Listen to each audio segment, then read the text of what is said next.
السلام علیکم ورحمت الله. په دې هیله چې ټول به روغ جوړ او صحتمند یاستئ. په دې ویډیو کې به موږ د منظم هندسي اشکال او د غیر منظم هندسي اشکال مساحت پیدا کړو. دا یوه ډیره مهمه موضوع ده په انجینري کې چې د سطحو مساحت باندې ځان پوه کړو. دا ځکه چې کله چې موږ یو ساختمان جوړو نو در هر څه د مخه موږ ځو هغې ساحې ته او موږ ګورو چې په کومه ساحه کې دغه ساختمان جوړیږي. بیا د هغې ځای چې په کوم ځای کې ساختمان جوړیږي د هغې ځای اندازې موږ اخلو، یعنې د هغې ځای اندازې اخلو، بیا په اټوکیاډ کې رسو، یعنې په څومره مساحت کې دغه ساختمان جوړیږي. او همدارنګه دا د جریب کشۍ دپاره یوه مهمه موضوع ده چې د سطحو مساحت زده کړو. دا ځکه چې کله موږ جریب کشۍ کوو نو موږ ته باید الریډي د سطحو مساحت یاد وي. د سطحو مساحت د اندازه کولو طریقې باید موږ ته یاد وي. که یوه سطحه منظم هندسي شکل ولري نو د دغه سطحې مساحت پیدا کول خو اسانه دي، او که غیر منظم هندسي شکل ولري نو بیا یو څه اندازه پیچلې موضوع ده. خو په هر صورت په دواړو به انشاءالله په دې ویډیو کې کار وشي، او انشاءالله په بل ویډیو کې به د سطحو مساحت او همدارنګه د جریب کشۍ اړوند چې کومې مسلې دي ټولې به خلاص شي. که چېرته د سطحې منظم هندسي شکل درلوده، یعنې یو مربعي شکل یې درلوده، مستطیلي، همدارنګه مثلثي، دایروي، نو د دې سطحو مساحت پیدا کول یوه اسانه خبره ده. خو که غیر منظم هندسي شکل یې درلوده نو بیا یو څه اندازه پیچلې موضوع ده، خو بیا هم انشاءالله په دې کې به په تفصیلي ډول په دې باندې کار وشي. چېرته مربعي شکل یې درلوده خو دواړه دا ځولی د دې ځولو څخه ضرب و، یعنې دا هم لس وه، دا هم لس وه، دا هم لس وه، دا هم لس وه، د یوه ځوله یې رلو، لس په لس کې لس 100 متر مربع راځي. او همدارنګه که چېرته مستطیلي شکل یې درلوده نو دا اوږده ځوله راخلو په لنډه ځوله کې ضرب و، یعنې ام مساوي کېږي 20 ضربې لس 200 متر مربع.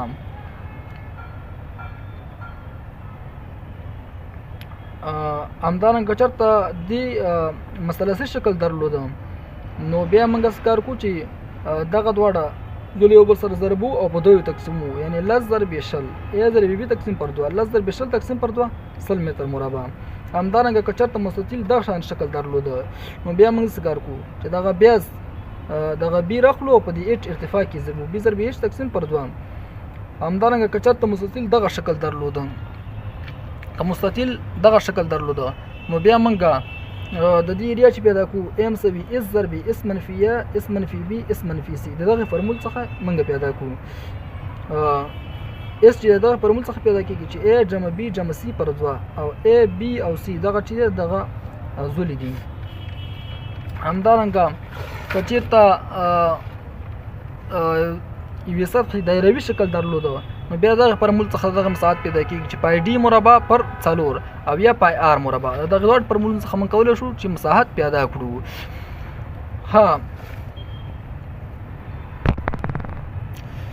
یعنې د جریب کشۍ لپاره دا مهمه موضوع ده چې موږ باید په دغه یو څو شیانو باندې پوه شو چې یو جریب 2000 متر مربع کېږي یا یو جریب 20 بسوي کېږي، یوه بسوه چې د 100 متر مربع کېږي، او یا یوه بسوه 20 بسواسي کېږي، او یوه بسواسه چې ده هغه 15 متر مربع کېږي.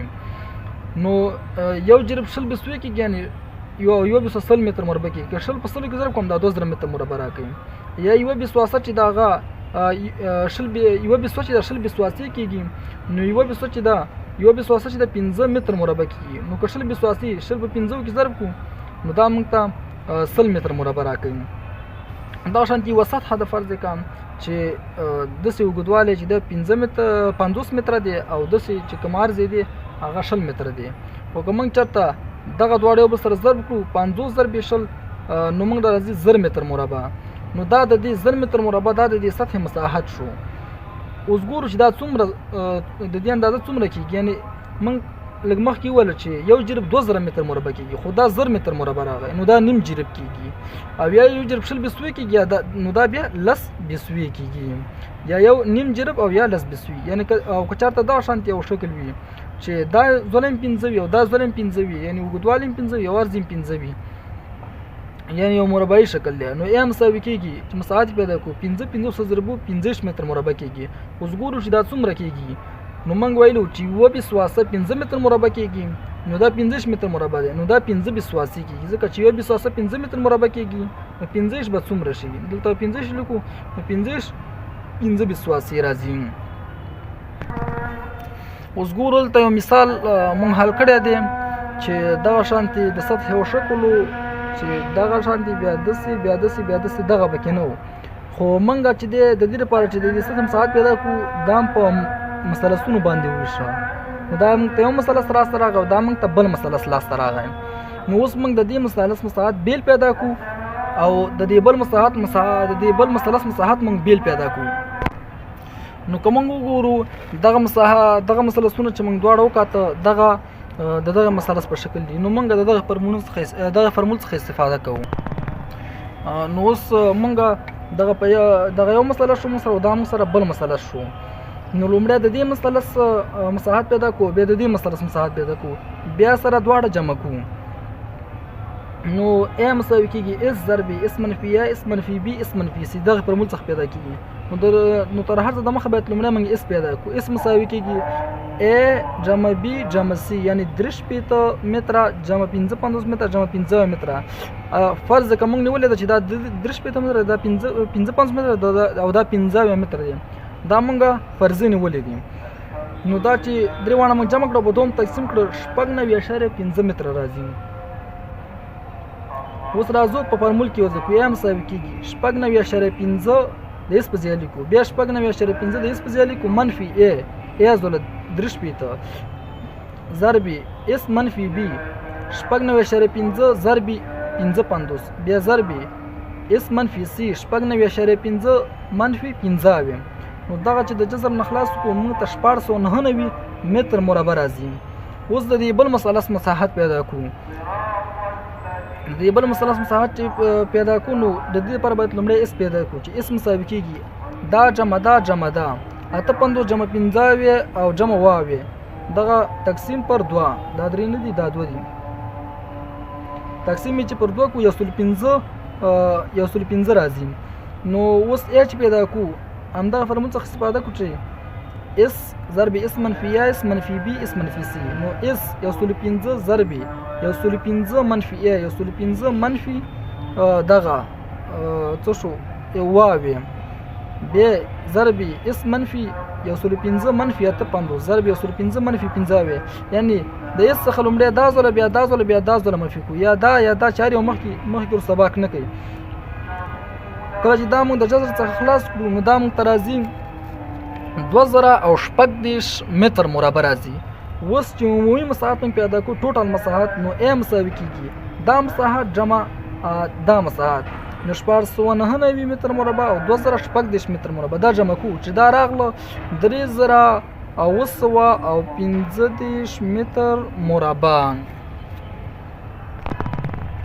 نو A موږ سره راغله 3915 متر مربع. نو موږ سره چې دی 3000 متر مربع چې دی دا موږ سره یو نیم جریب کې ځکه چې یو جریب موږ سره څومره کېده یو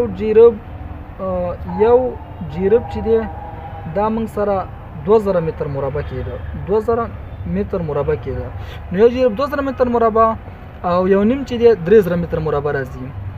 نو دا خو یو نیم جریب خو شو اوس پاتې څومره شو 215 متر مربع پاتې شو.